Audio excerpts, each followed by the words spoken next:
Hey class, good morning. Another fun lesson from virtual Mr. Moquist. So I hope yesterday went well, simplifying square roots. Today we're dealing with nth roots. And we deal with algebra, letters. All nth roots mean is we're not specifying that it's just square roots or pairs. Okay, today we're going to deal with cubed roots and fourth roots.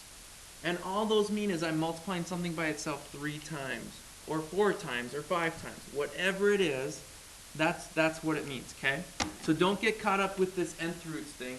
It just means we're not specifying that we're only dealing with square roots, okay? So today, I can simplify all roots using the product and quotient property. Okay, so notice again today, I specified all roots. We're not just dealing with square roots today. We're not just dealing with pairs. We might be dealing with triplets or quadruplets. You know, we're looking for different groupings. Okay? So, what we're going to do to let us know what kind of grouping we're looking for is we're going to look at this number right here. Right on top of that radical sign. Okay, here it's a 3. Okay, so what that cubed root means is what multiplies by itself 3 times to equal 88. Instead of square roots when there's no number there, when it's 2, this time we're looking for what multiplies by itself 3 times. Okay, so like yesterday, nothing has changed other than how many pairs or groupings we're looking for. I'm still going to split up 88 again. Okay, so make sure you write that little 3 on the radical. It goes right kind of on top of the little valley. Okay, that tells us continually that we're looking at cubed roots, or what multiplies by itself 3 times. So I'm going to split up that 88. I think, what can I divide by 88? I see right away I can divide it by 11 because I have the same number front and back, okay? So if I take 88 divided by 11, I'm left with 8. I can take 8 divided by 2 and I get 4. I can take 4 divided by 2 and I get 2. So I split it up into its prime factors. Okay? Same thing as yesterday. Only difference is instead of looking for pairs or 2 things, I'm going to look for 3 of the same thing. And here right away I see 3 2's. So the cubed root of 2 times 2 times 2 is just 2. Whenever I have 3 of something, it comes out of the radical, and I'm just left with 1. Because the cubed root of 2 times 2 times 2 is 2. I multiplied 2 3 times. Okay? The only thing that's left is whenever I don't have a triplet of something or a group of 3. And for this problem, I'm only left with 11. 11 is the only thing under the radical that doesn't have a grouping of 3. There aren't 3 11s. So my answer when I'm done is 2 times the cubed root of 11. Okay? So the same thing as yesterday. Okay? Let's look at example 2. Again, we're dealing with the cubed root, so I'm looking for pairs of 3. So let's divide it up into the factors. What can I divide 108 by? It's a tough one right away. I can divide it by 3. I can divide it by 3. When I do that, take it divided by 3, I get 36. Okay? I know I can take 36 divided by 3 and I get 12. 12 divided by 3 is 4, and 4 can be split up into 2 and 2.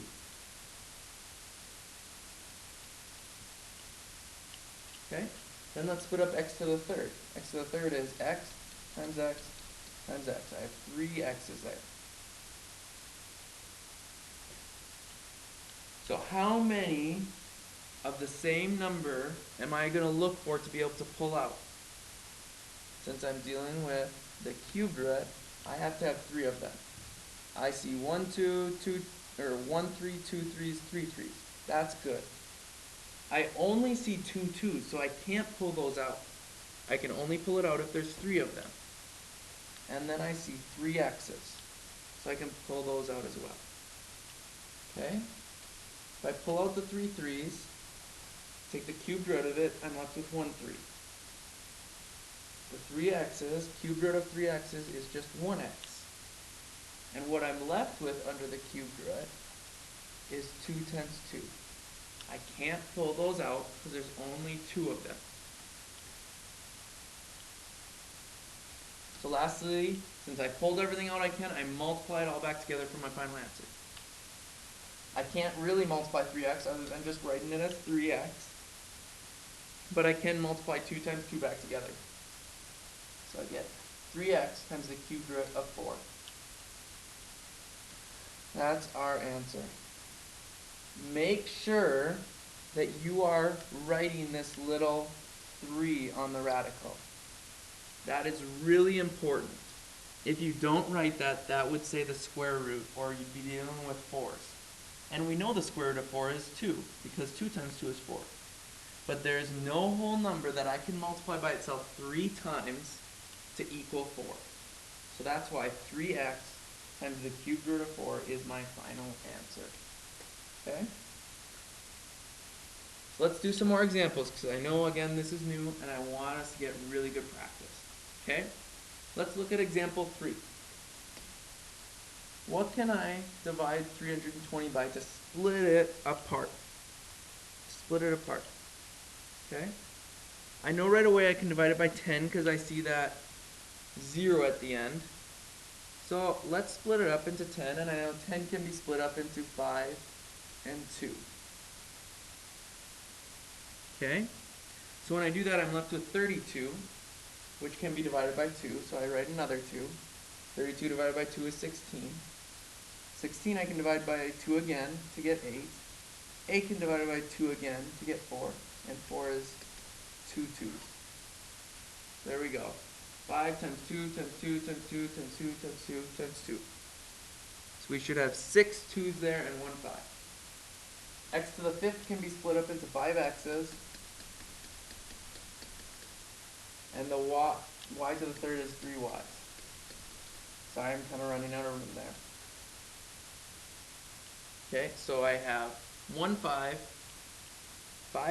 6 2's, 5 x's, and 3 y's. Can get kind of confusing fast. So let's look for groups of 3. I only have 1 5, so that's not good. I see 3 2's right away, and then another 3 2's. So I can pull each of those out. Right after the 3 2's, I see 3 x's. But then I only have 2 x's, so those have to stay underneath, because there's not a third one to go with those. And then at the very end I have 3 y's. So let's pull out everything we can. I pulled out 1 2 for the first group, times another 2 for the second group, times an x for that third group, and then lastly times a y for that last group. Okay? Then underneath the cubed root, I gotta write everything I'm left with. The things that weren't in a group. That 5 is in front, so I'm gonna write that. And then times, I have 2 x's. Okay? So let's multiply everything together for our final answer that we can. 2 times 2 is 4. xy, we just write xy after it. Then under the cubed root, I have 5. And 2 x's would be x squared. So my final answer is 4xy times the cubed root of 5x squared. That is our final answer.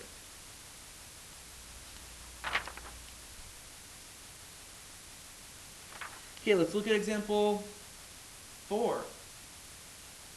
So we were just dealing with the cubed root, so we were looking for groups of 3, but now we're looking at the 4th root.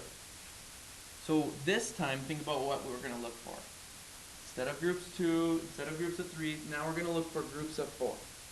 So let's split up 80. Again, just like before, it's important to write that 4 here to show that we're dealing with the 4th root. So, right away, I know I can split 80 by 2. 80 divided by 2 is 40. 40 divided by 2 is 20. So I get another 2. 20 divided by 2 is 10. And 10 divided by 2 is 5. So when I split it apart, I get 2 times 2 times 2 times 2 times 5. Okay? So remember to look at what type of root we're dealing with to know how many pairs we're looking for. I'm looking for groups of 4. I see 4 2's right away. So the fourth root of 4 2's is just 1 2 on the outside.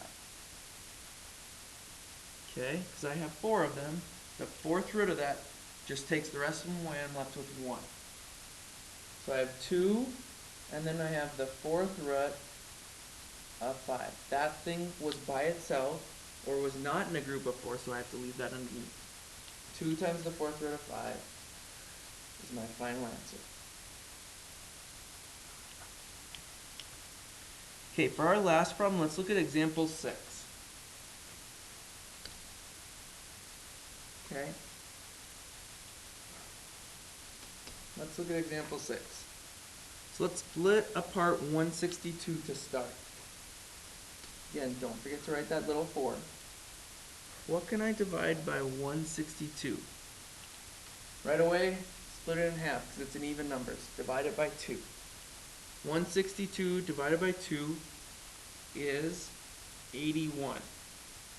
81 is 9 times 9, or I end up with, each of those 9s, 2 3s. Okay? This time, instead of writing all my x's out, x times x 9 times, I'm going to just keep them in 4s. So I know that I can split x to the 9th into x to the 4th and x to the 4th, and then I'm left with 1x. Because remember exponent properties, when I'm multiplying things with the same base, I add the exponents. 4 plus 4 plus 1 is 9, so I did that right. Y to the 4th is already in a group of 4. There's 4 y's right there. So I'm going to leave that as is. Okay? So since we're dealing with the fourth root, I'm going to look for groups of 4. The 2's by itself, that's not in a group of 4, but the 3's are in a group of 4. X to the 4th, even though it doesn't look like 4, is 4, because x to the 4th means x times x times x times x. Another x to the 4th. The next x is by itself, so that's not good, but the y to the 4th is good. Okay? So let's write out what we're left with. Cube, or the fourth root of 3 times 3 times 3 times 3 is just 1 3. The fourth root of x to the 4th is 1x. That's our second group, became an x. The third group is that x to the 4th again.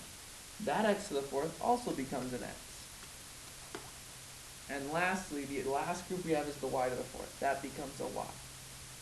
And now let's write everything we're left with underneath. Oh, and I just made a mistake. Instead of cube root, I should have written fourth root. Fourth root.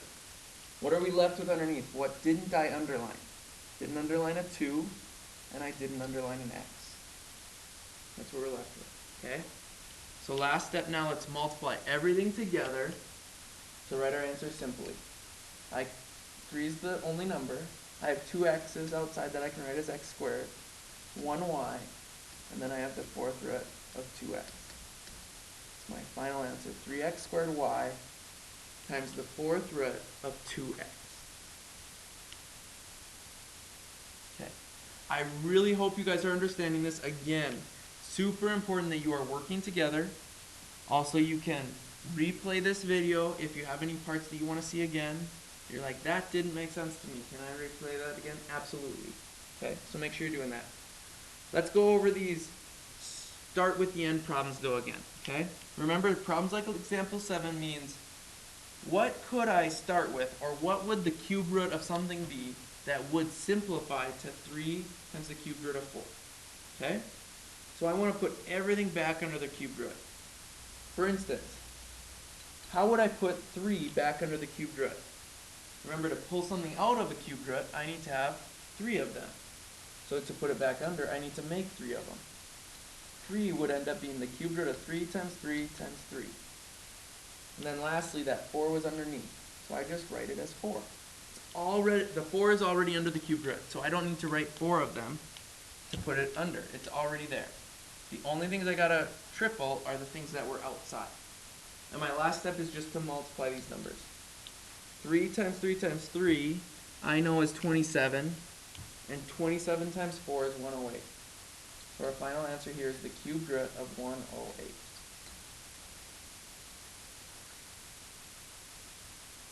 Okay. For our last problem, let's look at example 10. Let's look at example 10. Okay, so again, it's super important to look at what root we're dealing with. Here we're dealing with the fourth root. And I want to put everything back underneath. So to put the 4 underneath, I need to have 4 4s. To put the x squared underneath, I need to have 4x squared.